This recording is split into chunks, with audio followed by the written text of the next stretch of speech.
What happened? Anong reaction nila? Denial.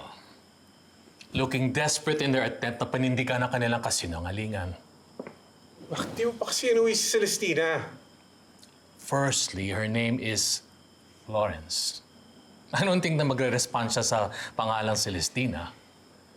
So, gusto man natin o hindi, we need to recognize the fact that lumaki siya na may ibang identity sa ibang pamilya. Secondly, she must come to us on her own.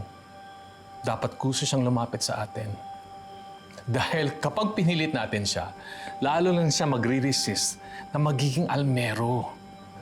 Paano tayo makakasiguro na pupuntahan niya tayo ng kusa? Look, for all I know, baka nag-empake na yung mga peke niyang magulang para ilayo yung anak ko. Nandyan si Baste. At meron ako mga taong nagmamatsyag at nagbabantay sa mga De La Cruz. Kaya kahit umalis sila, masusundan ko sila kahit saan man sila pumunta. But how can we be so sure na pupunta dito si Celestina? I mean, si Florence.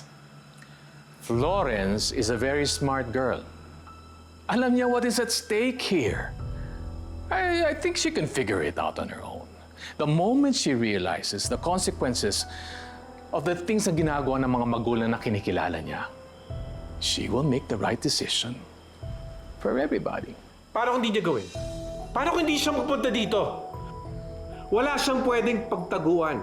Ako mismo maghahanap sa kanya at kakaladkad sa kanya pabalik dito.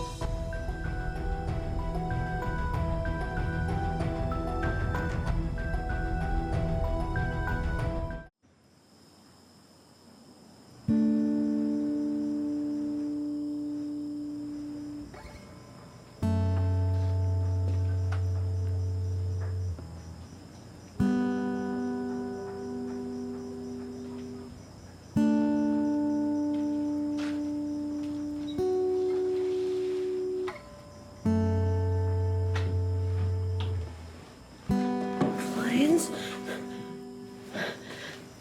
Anak, Kumain ka na ba? Ipaghahanda kita. Huwag na po, Nay. Okay lang po ako. si Miro, ba't di mo papasukan? Pinauna ko na po, Tay. Sabi ko, hihingi ako ng dispensa kay Lola Garp at hindi po tayo natuloy kanina. Nga pala, anak. Nakausap namin si Iking kanina. Meron daw siya kakilalang abogado na makatulong sa sitwasyon natin. Kakausapin namin yung lawyer agad para malaman na rin natin kung ano pwede natin gawin sa sitwasyon natin ngayon. Kaya po ba talaga natin, Nay?